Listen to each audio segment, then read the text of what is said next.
Hey, what's up? It's your boy, StevenMcCoy, and you are listening and watching Sessions with Steven. And today we have film producer Robert Papazian and screenwriter and producer James Hirsch. Yes. Hey, welcome, guys. Welcome. Thank you, Stephen. Oh my God, you guys are a lot of fun, and I love to see you guys together. You guys been business partners for over the years. I just want to really know how fun is it to be doing what you love, and then literally having someone that is a business partner, that's a friend that you are able to actually give back to. Well, that's a good question, and it's absolutely true. We're very lucky. We consider ourselves very lucky. Bob and I have been partners for over 35 years, and we worked together even before that. So we go back almost 40 years when we did our first picture together. Yep. Found that we think alike, but more importantly, we respect each other's talents. So we can lean on each other in the areas that we're good at and depend on the other guy in the areas where he's might be stronger. And that's served us all these years. Plus, our families get along. We are truly friends, and that makes it a lot of fun to do. We've had a lot of ups and downs, but mostly ups. I love that, and it most certainly has been a success. And obviously, we are here to speak about the Caucus Awards. Now, this year is going to be the 38th annual. How excited are you guys about this year? Well, this is really a different kind of awards presentation. Every year has been an in-person dinner, and it always takes place in December at the end of the year. And this is truly a new way of doing what we've always done. And to that extent, we feel it's going to be very successful. We've raised quite a bit of money for the foundation, and we have some extraordinary talent that we're honoring on our program. And, sometimes, God shuts one window but opens up several doors. Amen. And in this particular case, we have Aaron Sorkin, we have Reese Witherspoon, we have Nicole Kidman presenting, we have the Dean of USC, we just have a plethora, pronounce it for me, Jim. Yeah. A plethora. Plethora of talent. And one of the reasons being is the obvious, which is you can't gather all those people in one room. It's like on one day, one night, in one room at a certain time. So this way, we've gathered all these people at odd times, for 15 or 20 minutes. They don't have to sit there for 3 hours and wait to do a speech. This is really quite amazing. And as a result, we're very proud of the program that will be streaming on Thursday night. This coming. And by the way, the point about that, of course, somebody like Nicole Kidman, she's in Australia. There's no way whatsoever that we could have had Nicole Kidman participate in a live dinner up the street. It wasn't going to happen. And that's true of all these great people. So Bob's right.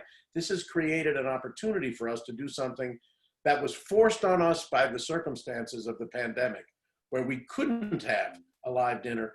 But I don't think we're the only ones who have benefited. I think a lot of people have discovered some benefits of being on Zoom. Okay, this interview itself, how would it have been conducted if we couldn't get together by phone? Not quite the same as seeing your smiling face.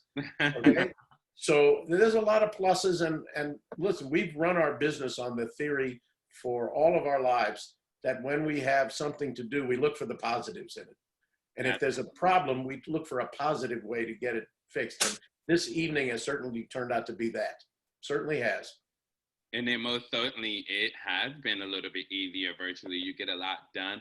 But I know other people may be asking a live dinner. So do you guys have a certain company, a food company, and you go send the food to Nicole Kidman and you all have the same meals? Or we talked about that, but we decided, we talked about that, but we decided not to do it this time. So no, we're not sending food to everybody. We did look into that. We decided not to do it this time. But we have people coming in from all over the country watching the show. So we decided, we decided not to worry about providing food. People can make their own dinners and eat and drink while they watch the show, whatever they want. Exactly. Yeah. So what are you most excited to see tonight on the Caucus Awards?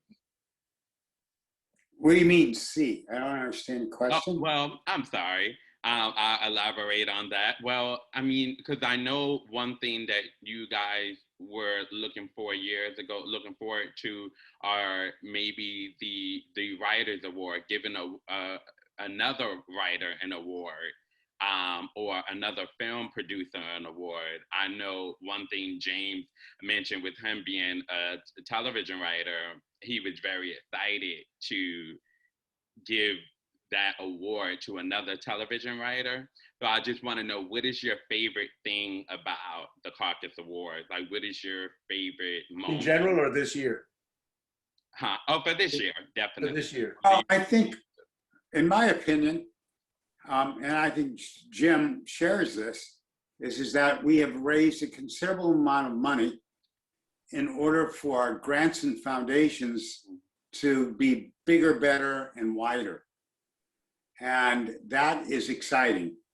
And the people who we have chosen to give the awards to have supported that mantra that the caucus has, which is the next generation. Yeah. And I would add to that, from a personal standpoint, I'll speak for my partner for a second. The idea that he, as one of the great producers in television, gets to present the award to Aaron. To get to present the award for Writer of the Year to Aaron Sorkin, that's pretty exciting. And in my personal case, I was able to bring to the table the people who are going to get the humanitarian award. Yeah. And one of the things about that is that they're connected to this group called Pianos for People. And a young man walked off the street, the mean streets of South St. Louis, into Pianos for People to learn piano. And now he's in his third year at the Berklee School of Music in Boston, and he helped contribute to the score of the Fresh Prince reunion. And he's going to play on this show. So for me to be able to have been a part of bringing that, that's an example of how our efforts can help a young person find a new way in life. Even though he's a musician as opposed to a writer, producer, director, it's the same journey. It's the journey to success, as we know. So it's really to be able to see that happen. Let me add to that. My partner gave me a terrific compliment a few minutes ago. As equally to that compliment is my partner's ability as a writer. It's one of the best around.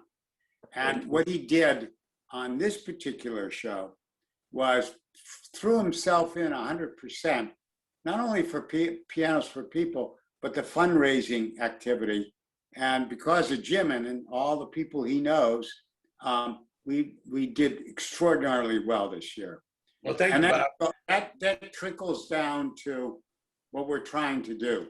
Yeah, and that's the thing. I found success in trying to help raise money for this for the very reason that Bob said, that some of our honorees are participating, because people hear that mission statement, our goal to help young people in the future from all backgrounds to find a path to success as content creators. People responded to that request. They weren't just giving money because they're friends of mine. They were giving money because what I was saying to them was, this is a cause worth giving to. And they said, you're absolutely right here. And so it was easier for me to raise money in that regard, because I was asking them for something legitimate. Now, what do you guys look for in the grant program applicants? I mean, you clearly said, do they have to be college students, or? Well, let me speak. I understand your question, Stephen. Let me speak to that. For the past 20 years, the foundation has given very specific grants, and they've been to college and university students to help them complete their college theses programs. We are going to, in the future, expand that to include high school students and kids from the street and anybody who we can help. That hasn't happened yet. That's the future we're building. So right now, the grants that we give and that are highlighted in this show next Thursday are still the grants that go to college and university students and are supported by companies like Panavision, which gives cameras, and Illuminate Hollywood, which gives post-production money, and the Annenberg Foundation, which helps us provide the grants. That's a specific kind of grant. Yeah. The future will change that into a wider type. So when you ask, how does a student become qualified? In the years to come, students will qualify for all kinds of reasons. In the past, they had to be a college or university student making a film. I still think it's so amazing that you guys are still finding ways to give back during this pandemic. You know, obviously it's been pretty hard and it hit everyone hard last year, even this year. Sure. How has this affected you guys? Has it affected you guys to a certain degree? Yes. I'll give you the most striking example of how it's affected Bob and I. We own the rights to a play that we wrote together that we were getting very close to putting up on the stage with very possibly a major, major couple of stars. We were getting great reaction to this play. It was based on a movie that was on many years ago that we bought and then readapted into a play. And we had a conversation with a director, and he said, I can bring this major star to the table. And the next day, everything in Broadway shut down. Wow. So we're still sitting on this play, waiting for the chance to go back to the theater and start to do it. The very fact that everything shut down, the timing couldn't have been worse for us. So that's just one example of how it affects us. Wow. Well, yeah, I mean, and you guys are most certainly keeping it going. What would you say to those who does look up to you? Because there's so many people that look up to you guys. I mean, you guys been in the business for a while and are fairly legend. And old is another way to say it, Steven. No, not at all. But Jim and I started in the dark ages, Steven. No, and the Ice Age was just finishing up. Well, like, what would you say to those who are looking up to you guys? Like, if someone would say, I want to be a film producer, I want to be a television writer. How do I get started? Well, I mean, through education, and I mean that broadly. You know, sometimes I marvel at the way Jim can take a story and bring not only his own experience and feelings to a particular character or scene or plot, he can expand that into the knowledge that he has acquired over the course of many years. Yeah. And it always amazes me when I read a script and new things come into play that I had no idea that, in this case, Jim would ever even think about or knew about. And that's an amazing bit of education. And, you know, if you want to be a writer, a director, or a producer, or a cameraman, or an editor, the more knowledge you have, the better off. I mean, both of us read quite a bit of books, and that's it. Jim happens to know a lot about history. Me, I don't. But it's always fun to talk about these things. Yeah. And, you know, if you want to be a producer, there's a business side of producing. You should be able to understand what it takes to put a budget together, to do cash flows, to understand a balance sheet. Yeah. Crazy words, but still, most people think, well, I just want to be in the editing room and cut, and I want to tell a director and a writer about. No, there's a whole nother facet to it that it's an art. Sure. Well, I was just going to say, and that's one of the things that was the hallmark of Bob's life as a producer. We talked about this when we first met, but Bob made it a point as a young man, and I think this goes to your point about how does someone build their career. He made it a point when he was very young to study and learn everybody's job so he knew it as well as they did, if not better. So when he had to deal with a casting director or a wardrobe person or a lighting person or a sound guy, he knew what they were doing and how they did it. by learning their job, he was able to do his job better than anybody else. That's what it takes. It takes that education that he's talking about. And the other thing it takes is one thing that young people have today that we didn't have. Today, young people can pick up a phone and make a film. Yeah. Okay? I got to tell one little story that happened to me, to a young friend of mine who was one of the stars of the movie It. Okay? You know the movie It? Yeah, yeah. Okay. He was the young Jewish kid in it. Of that. Okay, he was the young Jewish kid in it. I was over at his house one day, and he was, and I was talking to his dad, who's a friend, and he was walking. He was at the time only about 12 or 13 years old, and he's walking around the house with a camera, a little handheld phone camera, and he and a buddy are doing a series of shots about a little chase in their house. They're making their own little movie. Guy comes around the corner and he films him that. Then the other guy goes down the hall and he films that. Okay? And one of them had a wooden little toy gun. That was it. That's all they had. Guy comes around the corner, here he comes. Another guy goes down the hall, there he goes. And then he came over to me and he said, here, look. And they had cut it together so it made sense. It was a scene they had shot. And one guy was chasing the other with the little wooden gun. And it looked like a real little chase scene through the house. And he said, now watch this. And the guy with the gun pulled the trigger. It was a nothing gun. And there was a cut to the other kid who blew up and disappeared on the screen. Wow. And I stood there completely mystified, because when we did a movie, if we had a scene like that in our day, the work that would have to be done at the lab, the money we would have to spend, the special effects, the stuntmen, the things we would have to do to make this, he pushed a button on his phone and it looked as real as anything we ever made. That's when I knew that young people today can do things we couldn't do in our time and express their creative ideas in ways that we had no knowledge of. Yeah. That's a big chance for a young person to make a film.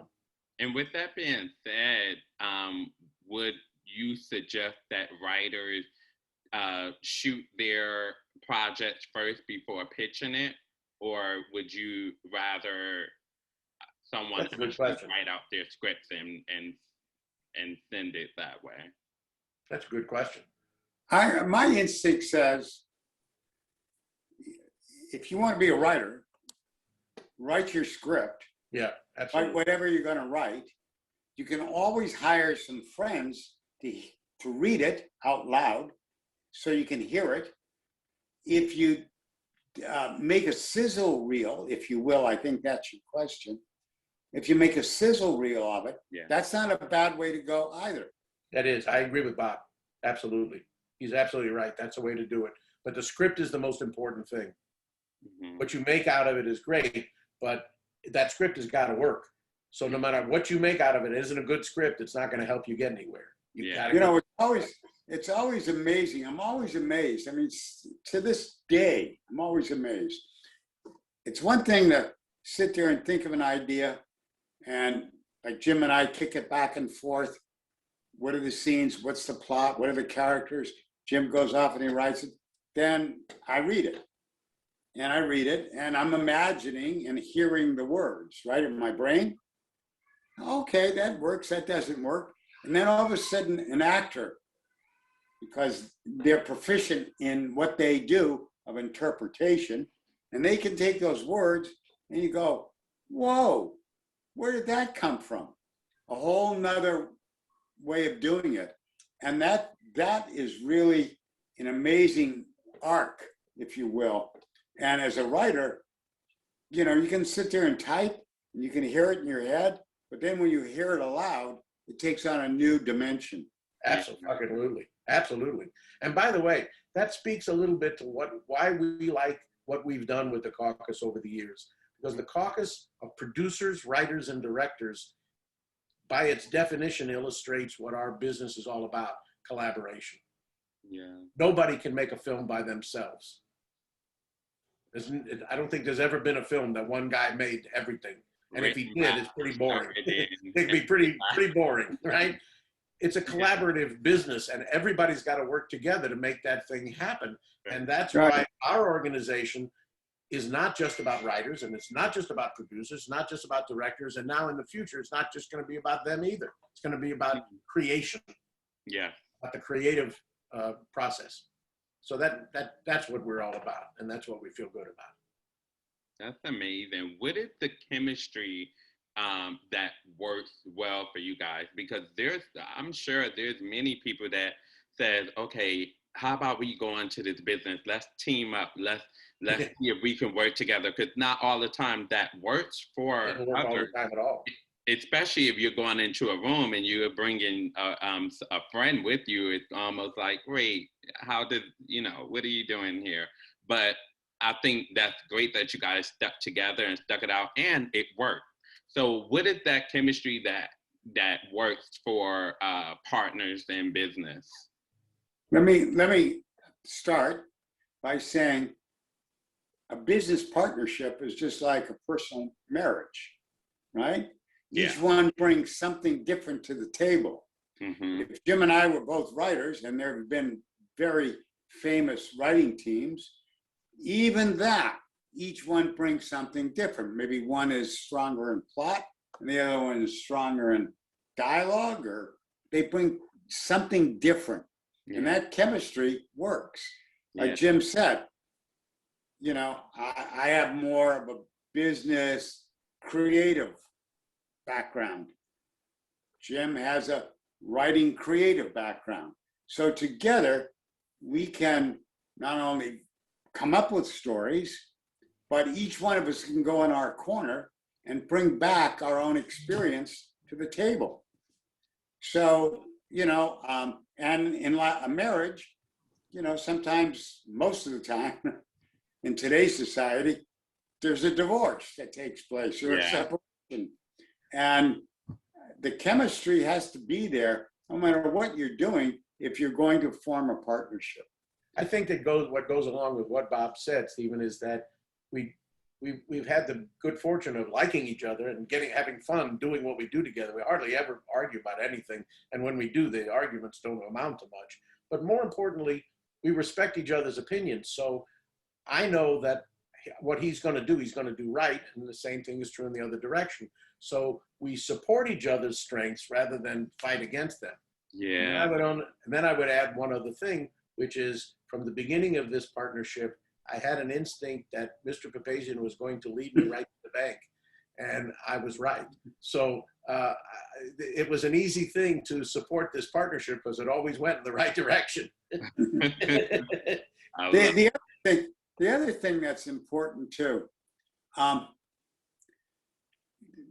between the two of us, we don't really have an ego, so our egos don't get involved. Mm-hmm. And that's really an important issue. It is.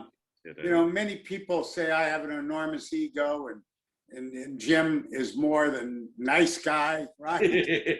Well, that's true. But it's not true in our partnership. No, it isn't. That baggage. Right. We can tease each other about it, but that's not what drives our partnership, no matter what we're like to the outside world. Right. And by the way, we've laughed about this many times. People have often tried to split us up when we were working on a project. One person would come to me and say, Bob is not doing the, I need you and me could do this. Bob is not doing it. Or they would come to Bob with the same thing. I just can't talk to Jim. I got to talk to you. Jim doesn't understand what I'm saying. You do. Yeah. People do that to us all the time, but I give us credit for being too smart to fall for that bullshit. I love that, though. I love that. That's literally a part of being in a partnership and making sure you protect your business. That's what I do love. Yeah. How can people tune into the Caucus Award, the 30th annual? Well, that's an interesting question. I would recommend. Yeah, but I would recommend that they go on the Caucus Foundation website. There's information on there. They can figure out how to do it from there. Yeah. And it's what they call a closed event, so people have to buy their ticket like any other movie. But they can get all the information they need by going on the website and seeing it it's very well worth buying the ticket. Obviously, I mean, it's contributing to something. Exactly. The buying of the ticket is a contribution to the very things we've been talking about. So that's why we're doing it that way. And like Bob said, we were told, both of us were told, that our goals for this event would never be met. Okay? We had experts who told us, you'll never get there, not in the pandemic, not in this time, can't be done, what you guys are doing, it'll never get there. And we've exceeded everything everybody said by a considerable amount. Wow. Okay? And I think the reason is that people understand that this is a cause worth giving money to, even if it at the reach in their pocket to be there, they get it. And then you add those stellar names to our list of who's going to appear, and that gives them even more reason to reach in their pocket. Hey, Steven, Yeah. I'm gonna do exactly the opposite of what Jim just said. Here's what you do. You go on the website. Yeah. You get 10 of your buddies. Each one puts up $10. You get one of you get the link. You And you all pay get 100 together and watch it. and you Amen. sit there and you watch it together. You drink a little beer, you have some popcorn, and you enjoy it for $10. Right. That's actually not a bad idea at all. I think I'm Well, going to. Either way, take you want your- to keep your social distance and your masks on. Have Very everybody much put up so. $20 and get 5 people, and you can have 5 people in the room doing it. It's not so hard to do that way. Not at all. Bob's right. See, this is the yin and yang that we love to praise to. This is amazing. Yeah, I have to say thank you guys so much, Mr. Robert Papazian, and Hey, Hey, there you go. Very well said. yeah, thank you guys so much for Thanks, it, Steve. and we'll be tuning in. Okay, it's a pleasure talking to you, Stephen. Thank you very much. thank you. Hey, subscribe now.